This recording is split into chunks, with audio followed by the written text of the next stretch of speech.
on the back and right rowing position. Okay, this part that we call the leg of the forcola, because we associate the forcola shape to the human body one. So you have the leg, the head with two noses.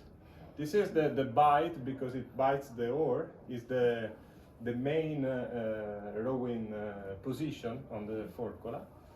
Then there's the ear, yeah, the two noses, and il gomito, che non mi ricordo mai come si dice. Elbow. Oh, bravissimo.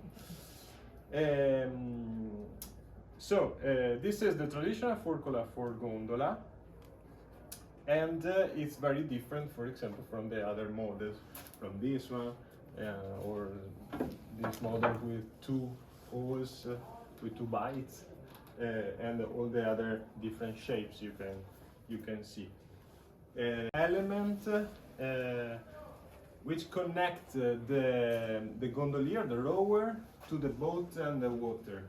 So every time we have to find the best setup, the best position of the main rowing position of this morsel, this bite, on the three-dimensional space, to have the best leverage system as possible, and to make the rowing movement as easier you can. Okay. And so for the gondola we have this kind of shape. That's an evolution of the forcola too, because the gondola has a story around 1,000 years, no? And if you look, for example, in this drawing, it's in the 18th century, and the gondola in the foreground, you can see it's very, very flat, okay, with this special cabin that's called felze, for the privacy of the nobleman in every sense, and two gondoliers, one on the back, one on the front rowing. Okay. In this case, the gondola was very, very different from now, and the forcola too, because it was flat, similar to this one, a bit bigger, obviously, with two positions for rowing, like this, but flat. And then, from the 18th century, the shape of the gondola started to change so much, because the front and the back start to become upper. And from the end of 19th century till the first of the 20th century, its shape became asymmetrical. So if you look at a gondola now, it's always angled on the right side. It's never straight, completely straight and symmetrical, but always angled on the right side. And the gondolier become only one. Okay, not two like in the past, but only one, because the use of the gondola changes during the centuries. So the forcola has to start to have this curve to allow the gondolier to maneuver and drive the gondola in the smaller and the narrow canals of Venice without the help of the second rower in the front position. No? So alone, the gondolier nowadays is able to control the gondola in every situation. If he has some wind pushing him against the wall, for example, or the 90 degrees curve, and so on. Okay, so this shape is so functional and technical, and very, very important, the forcola is always tailor-made on the rower. So each gondolier has his own forcola. It's like the key ring of a car, for example. Not a key ring, the car ring, ciao, the car keys. And this size is the tail of the forcola. We can go, for example, from a small tail, okay? You see they are different. This is 46 centimeters high. This is 51. Okay? Because this gondolier is taller than this. Okay? And another technical features I have to understand, and with experience of the forcola maker, you develop also this eye, this experience, is to change. If you look here, for example, this part is a bit larger than this. Okay, why? Because I always decide the rotation angle in all three the axes. Okay, so the tilt in this sense, and the rotation. Okay, and obviously the height of the. How do you do that? Do you do that when you meet the gondolier, or when you see the gondola? Yeah, every gondola, maybe as you just understood in the square, every gondola is different because they are all handmade. Yeah. You know? So I have to consider who made that specific gondola, because some details change.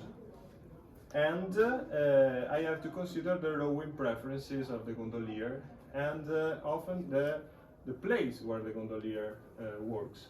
Because, for example, if a gondolier works in San Marco Bay, there are a lot of waves due to the motorboats, to the wind, and the leg position has to be lower than, for example, the gondolier's leg here in Gran Canaria, where the rowing position is more relaxed, and the forcola will be a bit higher. In the other case, the forcola will be lower, few centimeters, 1-2 centimeters, not more, and very important, more rotated, because the gondolier in this way has the possibility to row a bit with the feet a bit back. Okay, and in this case, if you go back with the feet, the gondola stays more angled on the right side, and you can give more pressure to the boat when you row. So there are many technical elements, and on the gondola, few centimeters change a lot the stop of the gondola. So is it he has to adapt to the boat, but it is more difficult. Yes. For example, the gondoliers have each one a different license, working license, no? But there are some substitutes working for the license owner sometimes. But sometimes the license owner is taller than the substitute, so the substitute has to work hard? yes, to work harder and fit on the gondola of the owner. So sometimes some substitutes come here to buy a different oar because they work better with a different oar, for example. In the case of oar, it's something like the shoes, because when a new oar born is standard, if you want, even if every wooden plank is always different from the other one, because every tree grows on a different place, on a different ground, so that the flexibility, the weight of every oar is different. So I have to cut every plank and decide for which gondolier that oar will go. Okay. But after some months of daily work with the same oar, it changes the shape, and it follows your personal rowing style. So it's perfectly like the shoes, no? After some weeks, after some months, they become your shoes. And the same is for the oar. So it's very important, the craft working, because in the case of some oars where the gondolier uses very well, okay, very easily, it's very important to go on to repair them every 6-10 months, okay, every season, working season. And so you can refresh also the line, the hydrodynamical line and shape of the oar, to maintain and conserve the oar toward the ears. Okay. This is a very special and simple boat, if you want, called Mascaretta, very light.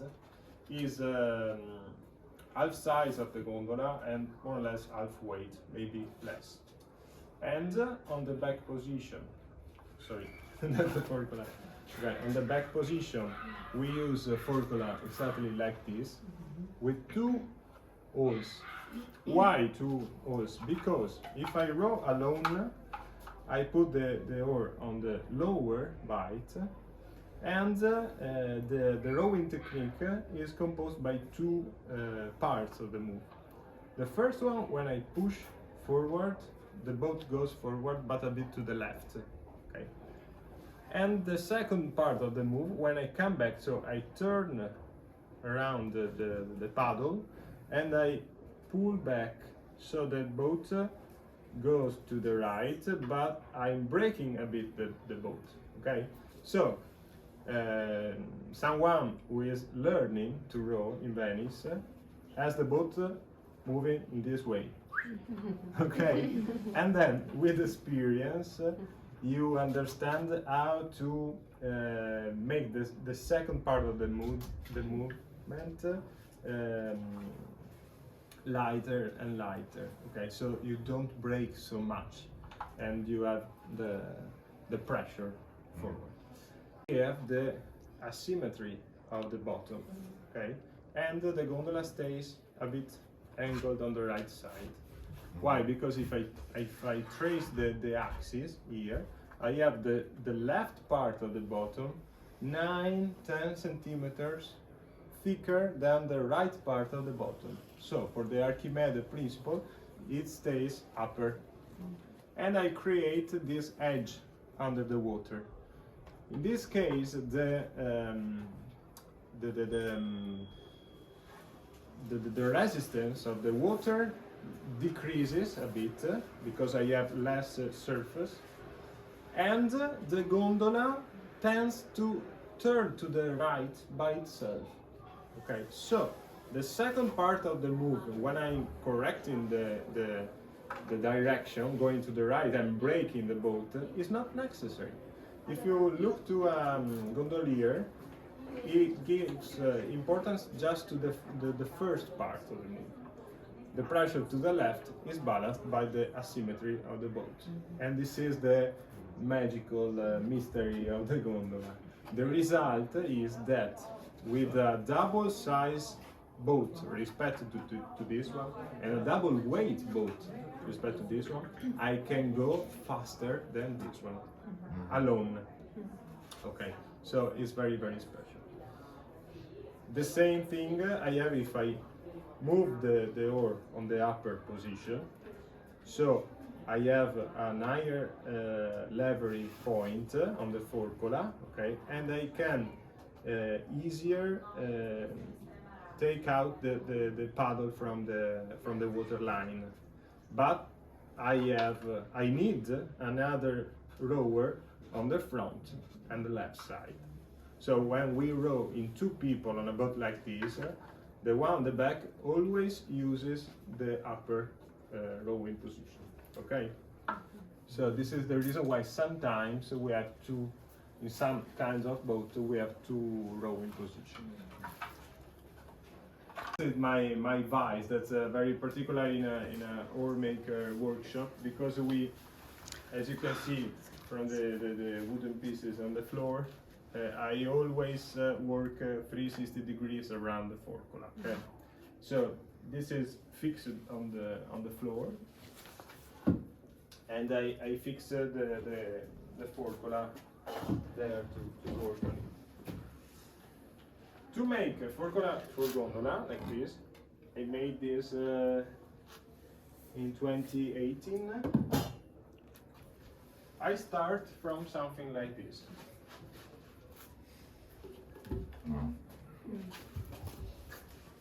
Okay, as you can see, this is a quarter. It stays on inclined, so it's perfect. It's perfectly a quarter of the log walnut log. This is for the 95% of the cases walnut. Sometimes, as you can see behind you, the lighter forcola are in cherry wood, but usually we use walnut. You can use other fruit trees like cherry, pear. This is pear. I'm making a pear forcola for me.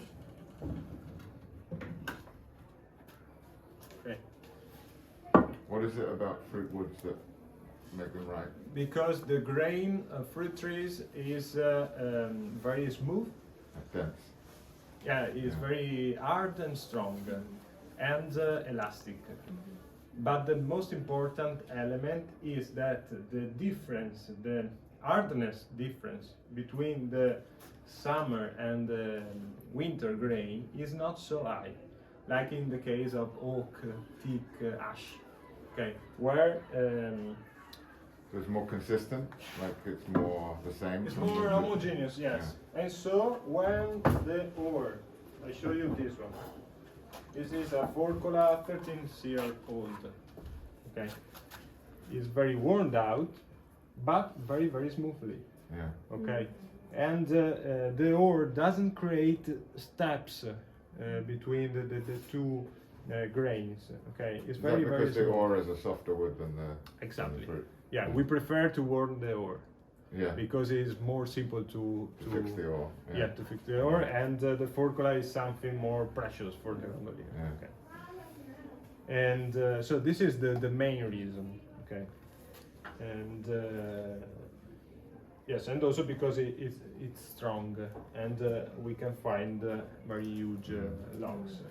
Usually I need 60, 70 centimeters of diameter. Okay. The first step is to cut the fresh tree in 4 quarters. Okay. I cut the bark, and I let them for natural seasoning for at least 2-3 years. Okay. Where do you do that, here or somewhere else? At the beginning, where I cut them, so close to the mountains, Okay. it's always wood coming from Eastern Europe, Serbia, Macedonia, because they have higher quality traditionally. Also, the Venetian Republic went to Istria, Dalmatia to take the wood of very high quality, and so very nice colors. Okay. Also, this one I just finished. Some shades you don't find so easily. Okay. You never paint a No. It's always natural color. And so I cut.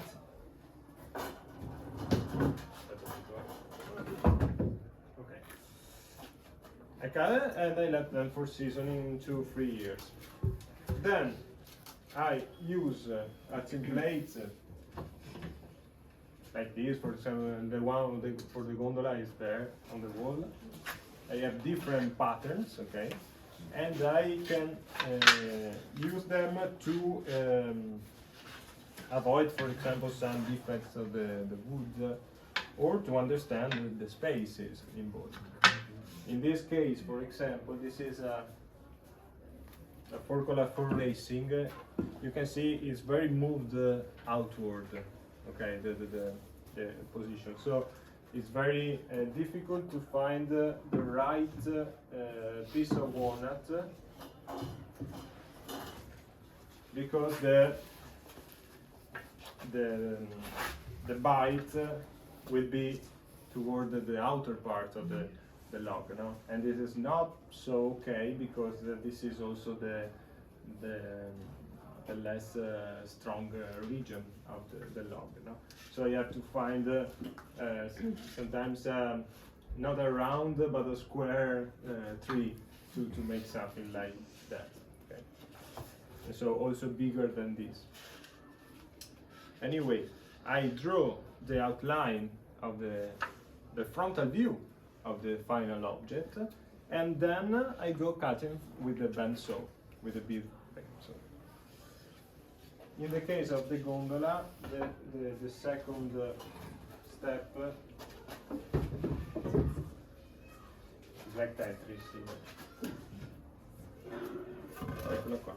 This is the second step, more or less. Here I have just cut this part, the bite and the ear of the forcola, fixing it on the vise, and using this one. Because by hand with this very thin blade I can cut all the parts and the thinner parts impossible to cut with the benzo. Okay. At this point I decide the final side, the final height of the forcola, tracing this line, that's the line where the gondola, the forcola comes out from the gondola. Okay. And then I go on cutting on the vise. From this point, all the working process is by hand with this kind of tools. Okay, these are very, very simple, but to understand how they move on the wood, the behavior of the tool, and to control them and not to be controlled by them. What are they called in Italian? Officially coltelli a petto. Okay. Because you use it They're called draw knives. Yeah, exactly. In Venetian we call them ferri a due maniche with two handles. Okay. Tools with two handles.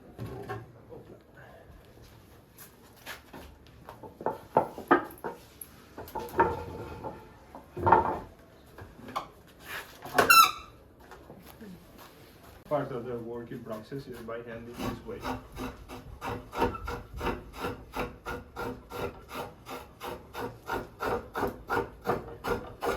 So when I cut it, I decide the setup of the forcola, all the angles, and by hand. The most important part is to make perfectly the bite, because everybody is able to make a large bite, but the secret and the ability of the oar maker, the forcola maker, is to make the bite as small as possible. So the oar is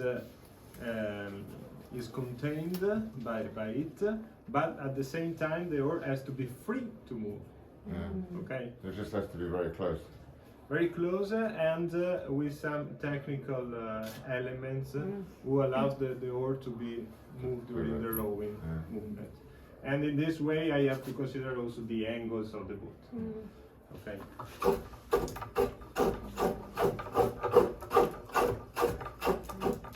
How often do you sharpen those? More or less every forcola. Yes, every wooden piece is always different. Sometimes it contains some stone, some silicio, in English, and so I have to sharpen more often. But usually every forcola.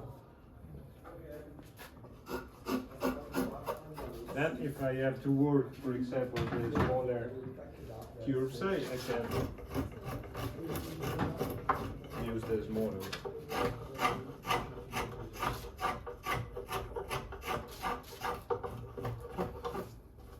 At the end of this process, I use a scraper.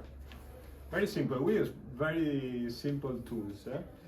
This is a scraper used by my master, and my master gave to me when I learned the profession, the work. Okay, so I use it every day to polish a bit. It brings out the grain, right? Huh? It makes the grain show. No, it removes all the scratches left like by sanding, this tool. like sanding. Yes, exactly. Is the step before sanding. Right. And then I go on sanding with finest paper, sandpaper, and at the end it becomes shining. I finish with something like this, and I put oil, many coats of oil, so it can goes inside. You can So see. it's not a varnish. It's no, always oil to go in. Yes. Also because the forcola is something always exposed to the weather condition, to the salt water, rain, sun. Right. And so the gondolier, the most clever gondolier, put every week Puts a more coat oil. of oil. What kind of oil is it? This is olio paglierino, we call it in Italy. It's for furniture. Okay. It's very liquid, more liquid than linseed oil, for example. Okay. I use So it's linseed more- oil for the oars. More penetrating. Exactly, yes. And without creating the film on the surface. Okay, and then, for example, when I sell the forcola as a sculpture, because you know that with this evolution during the centuries, the forcola now is recognized as a this is a crazy gondolier. I have his oar here from since some months, so every time. He's checking out on you. Oh, it looks like you're working on it. So the last place they said that a new gondola costs about 35,000 euros. Exactly. How much does a forcola cost? The forcola for gondola is 1,500 euros. The forcola for other kinds of boat, something less. We go from 280, 300, 400. We have different prices for different models because I have different pieces of wood and different working time. For a forcola like this, for the gondola, I need from this point till the end 1 week, one working week. For something like this, 1 day. It's completely different. Okay. Yeah. This is, for example, for a San Piero, is the most simple forcola we have in Venice. And this is for racing. Also, this one is for racing, for gondolino, no? Because we have a sort of championship during the summer season. We have every 2 Sundays, more or less. Okay, this is Puparino. Every 2 Sundays we have a different race on different spots in Venice. And every race has a particular tradition, particular story. And every time we use different kinds of boat. Or the same kind of boat. For example, this is my favorite race is the Murano Regatta. Where traditionally everybody row alone. Sometimes they row in 2 people, and this is gondolino, using in Regatta Storica. How long is a gondolino if a normal gondola is 11 It's meters? a gondolino is 8 meters, a gondola 11. That's bello. Okay, brown, red, rosa, pink, blue, yellow, red, orange, red, and then we have Xamanca, white, and violet. So we have 9 different boats. We have the selections, the week before the racing. The qualifying races. Yeah, and exactly, the qualifying, and then the race.